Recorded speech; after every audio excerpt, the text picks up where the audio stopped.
Assalamualaikum warahmatullahi wabarakatuh. Perkenalkan, nama saya Dania Marwati Firdaus dari kelas Komputerisasi Akuntansi 2018. Kali ini saya akan menjelaskan mengenai soal ujian tengah semester Sistem Informasi Akuntansi. Soal yang pertama yaitu, apakah jurang pemisah dalam proses pengembangan sistem? Apa sajakah alasan adanya jarak ini? Menurut saya, jurang pemisah dalam proses pengembangan sistem ini adalah sebuah masalah yang menyebabkan gagalnya sebuah proses antara proses dalam pengembangan sistem informasi yang akan diterapkan di sebuah perusahaan dengan dunia bisnis. Masalah ini mengakibatkan timbulnya krisis dalam sebuah pengembangan sistem informasi yang beresiko besar terhadap sebuah perusahaan, sehingga perusahaan tersebut harus mencari cara untuk meningkatkan sebuah sistem yang akan diterapkan dalam sebuah perusahaan. Soal yang kedua, apa sajakah solusi yang dianjurkan untuk krisis informasi tersebut? Bagaimana pendekatan sistem untuk pengembangan dapat membantu? Menurut saya, solusi yang dianjurkan untuk krisis informasi adalah dengan cara memperluas pencarian mengenai informasi yang diinginkan dengan menggunakan beberapa metode, yaitu yang pertama, metode pendekatan terstruktur, metode yang kedua yaitu pendekatan dari bawah ke atas atau bottom-up approach, lalu yang ketiga menggunakan metode pendekatan sistem atau system approach, lalu yang keempat menggunakan pendekatan modular atau modular approach, dan yang terakhir menggunakan pendekatan berkembang atau evolutionary approach.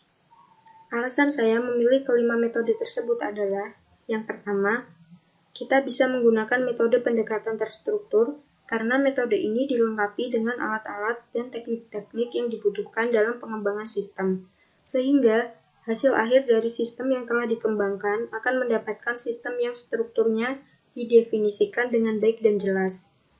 Lalu yang kedua, kita menggunakan pendekatan dari bawah ke atas karena dengan metode ini kita bisa merumuskan apa saja kebutuhan yang diperlukan untuk menangani transaksi dan agar kita bisa naik ke level atas dengan cara merumuskan kebutuhan informasi berdasarkan transaksi tersebut. Lalu yang ketiga, kita menggunakan metode pendekatan sistem. Karena dengan menggunakan metode ini, kita bisa memperlihatkan sistem informasi sebagai satu kesatuan terintegrasi untuk masing-masing kegiatan aplikasinya dan menekankan sasaran organisasi secara global. Lalu yang keempat, kita menggunakan metode pendekatan moduler, karena dengan metode ini kita bisa memecahkan sistem kompleks menjadi modul yang sederhana, sehingga sistem lebih mudah untuk dipahami dan dikembangkan dengan tepat waktu dan mudah dipelihara. Lalu yang terakhir, kita menggunakan metode pendekatan berkembang, karena dengan metode ini kita bisa menerapkan teknologi yang canggih hanya untuk aplikasi yang memerlukannya saja, dan terus berkembang untuk periode berikutnya dengan mengikuti kebutuhan dan teknologi yang ada, sehingga dapat menghemat biaya. Lalu soal yang ketiga, bahaslah peran yang dapat diambil pendesain sistem, manajer bisnis, dan pemakai akhir untuk mempersempit jurang pemisah. Peran desain sistem menurut saya yaitu yang pertama, menyelesaikan persyaratan analisis untuk mengetahui kebutuhan pengguna akhir atau pelanggan. Yang kedua, berkonsultasi dengan manajemen untuk memastikan kesepakatan tentang prinsip-prinsip sistem. Yang ketiga, bekerja dengan programmer dan pengguna untuk memastikan kompatibilitas teknis dan kepuasan pengguna. Yang keempat, menentukan persyaratan perangkat keras, perangkat lunak, dan jaringan untuk mengatur atau mengubah sistem. Yang kelima, mengembangkan, mendokumentasikan, dan merevisi prosedur desain sistem, prosedur pengujian, dan standar mutu. Yang keenam, menciptakan desain arsitektur dengan spesifikasi yang diperlukan untuk sumber daya perangkat keras, perangkat lunak, data, dan staf. Lalu yang terakhir, mengkoordinasikan instalasi perangkat lunak dan sistem. Peran manajer bisnis menurut saya adalah untuk mengawasi dan memimpin sistem operasi dan karyawan perusahaan. Mereka melakukan berbagai tugas untuk memastikan produktivitas dan efisiensi perusahaan, termasuk menerapkan strategi bisnis, mengevaluasi kinerja perusahaan, dan mengawasi karyawan. Lalu, peran pengguna akhir dari sistem informasi perusahaan adalah sangat penting karena sumber daya informasi dapat memberikan satu kontribusi nyata dalam mencapai sasaran strategis dan meraih keunggulan kompetitif.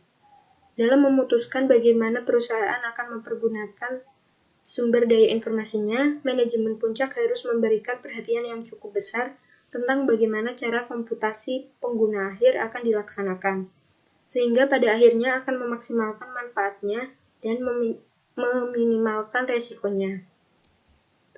Lalu soal keempat adalah soal terakhir, yaitu siapa yang memainkan peran paling penting dalam pengembangan sistem yang efektif?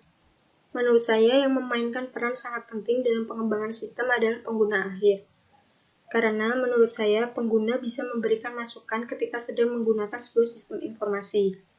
Lalu pengguna bisa memberikan sebuah masukan atau komentar tentang sebuah sistem tersebut, apakah sistem itu sudah cukup baik atau belum untuk digunakan di sebuah perusahaan.